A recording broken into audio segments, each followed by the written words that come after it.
What are one of the biggest challenges for using restorative and transformative justice in the sex positive community? I'm here with Meagan Leafateau from idemoniasexualityseminars.com. And if you can't spell that, I couldn't. It's down below. Go ahead, take a look. And I'm Kathy Martilli from the intimacydojo.com. And Meagan, I know you work a lot with this. What are some of the challenges when you're doing a restorative and transformative justice in the sex positive communities? Good question. So, as I was just saying, I can only speak from my perspective, and what I've noticed is that there's not a lot of models to follow. Cameron Butte and I have been searching for different models that we could follow and bring into our communities. And what we kept coming up against is that there wasn't really a lot to follow. So, I think a lot of people maybe struggling and being in isolation and not really sure who to turn to. And what brought me to this is that I kept seeing people getting kicked out of communities instead of us being able to find ways to heal together. That I was seeing a lot of my friends and other people just being banished from communities, and then either they would show up in another community causing the same harm again, or they would go off on their own and be completely isolated, and I'd watch just their mental health going down, down, down, down, down. And that was what's really driven me to look for other options and look for ways that we can move forward together instead of being separated.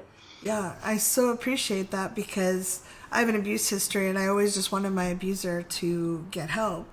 And I'm not saying that we always have to let people stay in our community if they've done, extreme harm or whatever harm we decide, but having a pathway for that. And I see too many times people are just kicked. I've had people in my community and other people said they were kicked out of their community.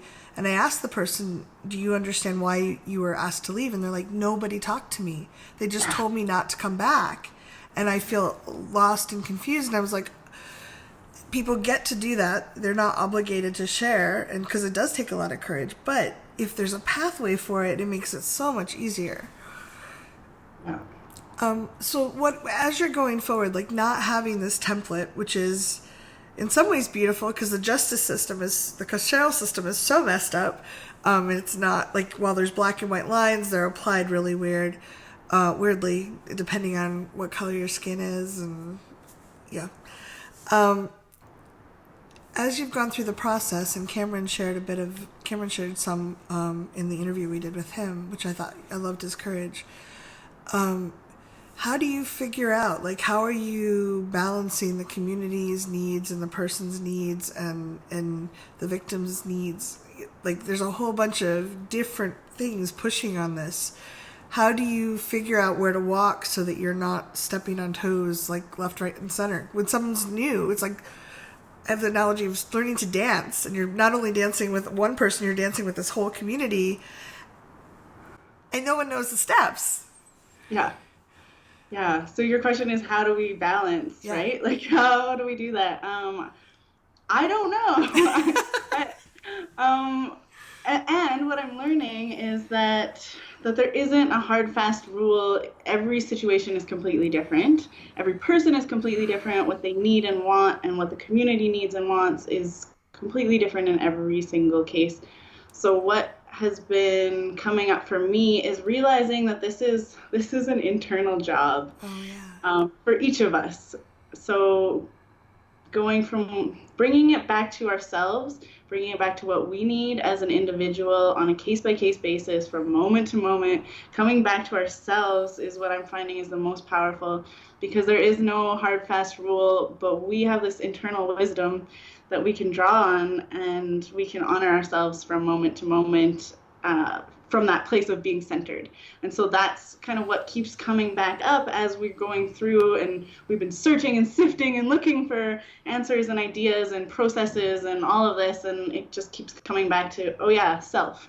Oh yeah, I'm the only person that I can change in this moment, and I'm the only person that I need to honor in this moment. So what does that look like for me?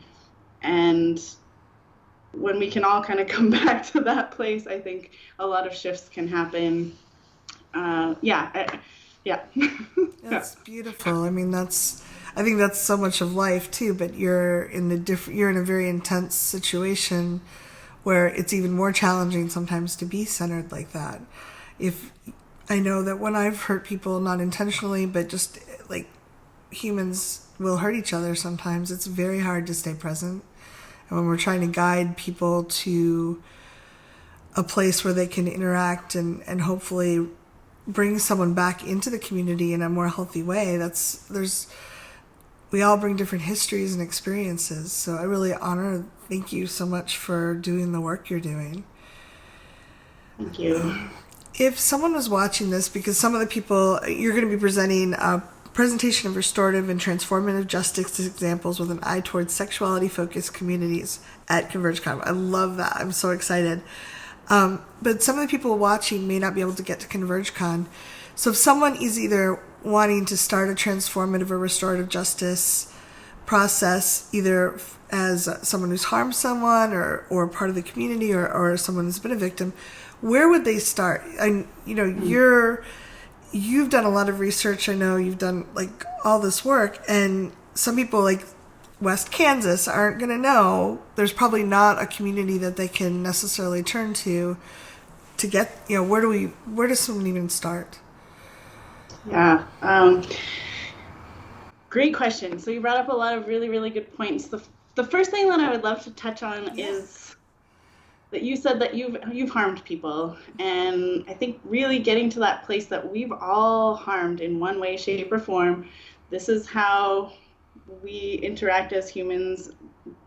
Some may intentionally harm others, some may not intentionally, but we can't actually always choose how our actions impact another.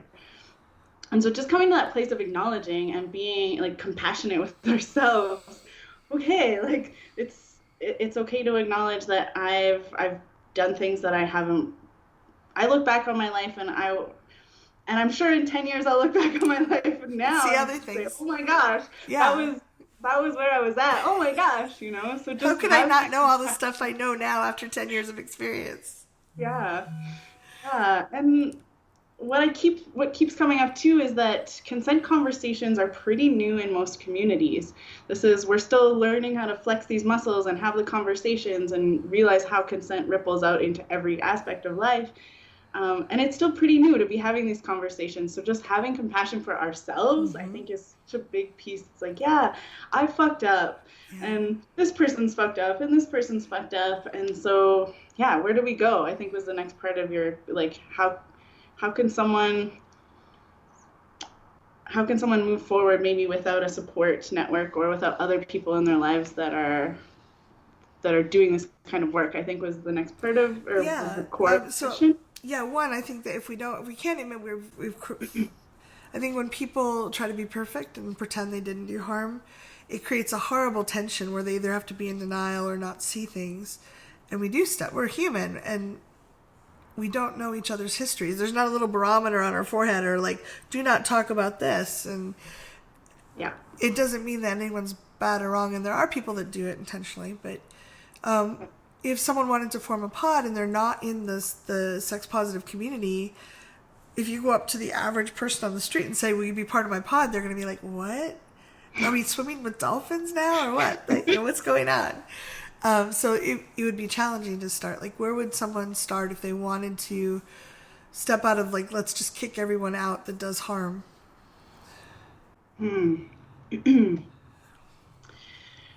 I love that you're asking this question, and I don't feel like I have a hard, fast answer for it. And I think that's been our struggle with this whole creating this workshop for ConvergeCon, which is very, very close to my heart. The description that you read out just now was actually the old description that we had up on the website. Yeah. No, and I love that we have the opportunity to talk about this, because I asked Caleb to take it down. I said, could you please take this down, because what we're learning and where this is evolving to is changing so quickly that we were having trouble getting into a description. So we were like, take it down. It's not that anymore. And so the new title for the workshop is Restorative Justice, ? which is kind of where last year's talk ended off. We had a discussion circle about this, and we kind of left off at restorative justice being the next piece to move us forward into this year. And then, so it's restorative justice, question mark, transformative justice, question mark, because we felt like that was the upgraded language and upgraded direction. And then compassionate justice was kind of the next piece, and we put a question mark because that language wasn't even quite fitting as we kept moving forward. And now it's called opening to love. And we're open to that changing too. Yeah. So we put ... because we're like, follow the dots with us. This is moving so quickly, we're not really sure. And when you mentioned like the closing off and constriction piece. Like if we're trying to be perfect. Where this, pardon? Oh, like if we're trying to be perfect and we got to kind of be all this like, it's so much pressure. So much pressure. And so what came up for me, I was reading this book a couple weeks ago. This book jumped out at me. It's called, I have it here, Blue Truth. It's called A Spiritual Guide to Life and Death and Love and Sex by David Dida, I think is how it's said. Yep. But as I'm reading through it, the whole process is opening to love, opening to love, opening to love. And what really stood out in the book for me was that when we judge ourselves or we judge another, we actually experience this physical constriction in our body, in certain parts of our body. And that's the most uncomfortable part, because as we constrict, we're actually cutting ourselves off from the flow of energy in our body. We're cutting ourselves off from others, from connecting with others, from being open to others. We're cutting ourselves off from this compassion. And so that's where most of the discomfort lies, right? Is the constriction. So what we decided to move the ConvergeCon talk into is actually just, we're going to guide people through a process where we can start to practice opening up. We can start to feel whatever emotions we're feeling in our body and open up to that emotion. It doesn't have to be love, and oftentimes it's not love to start. Oftentimes it's rage or anger or sadness or deep, deep pain. Mm-hmm. And so if we can start to open up bit by bit to those emotions, we can actually open up to others. We can open up to ourselves. We can open up to receiving more love in our lives. And I truly believe that on a deep level, we all want more love. And so that's how this has evolved, from us like searching for different process and how can we teach people how to do these process and how this happened. And then it kind of evolved to like, okay, we can make changes within ourselves. And that's actually the most effective. And that's the starting place, right? Like that's where we can only really make change from here, rather than pointing outward saying you're doing it wrong, I'm doing it wrong. It's like, okay, just being with whatever is and practicing opening. That's what we're bringing to Converge now, and it's changed so much in the last few months. So yeah, I'm excited. I can't wait to hear your talk, and I would love to talk with you more, but I don't want to make this too long. Maybe you can come back and answer some other questions another time if you're willing. But as we're wrapping up, can you tell us why you're excited to be at ConvergeCon? It's where we met, actually. It's coming up pretty soon.